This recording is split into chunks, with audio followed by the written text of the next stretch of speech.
He's like, no, you want to hear this? I said, all right.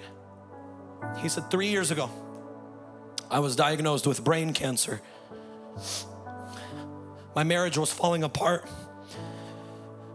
The last stage of brain cancer, the doctors said that even if you get surgery, it's only a 10% success rate. And even if the surgery is successful, the only thing we're gonna stop is you from dying. You're just gonna be like a vegetable. And so the doctors, I don't know about you, but I think this is kind of heartless, but the doctor said, don't get the surgery, die, and free your wife. And he said, they gave me 3 to 6 months to live. We're about to divorce, we're fighting. And he said, we found out that you guys were doing a conference in our city in Springfield, Missouri. And he said, we made a decision with our wife.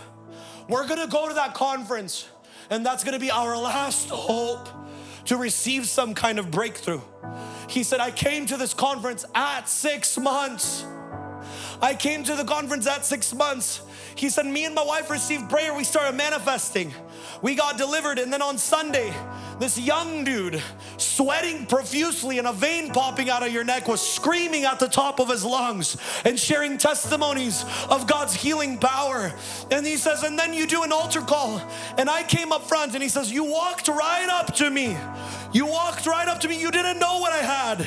Then he said, you grabbed me by the head and you said, every spirit of cancer, get out of his head right now. And he said, my migraines disappeared completely. I got healed of cancer. Not one migraine since.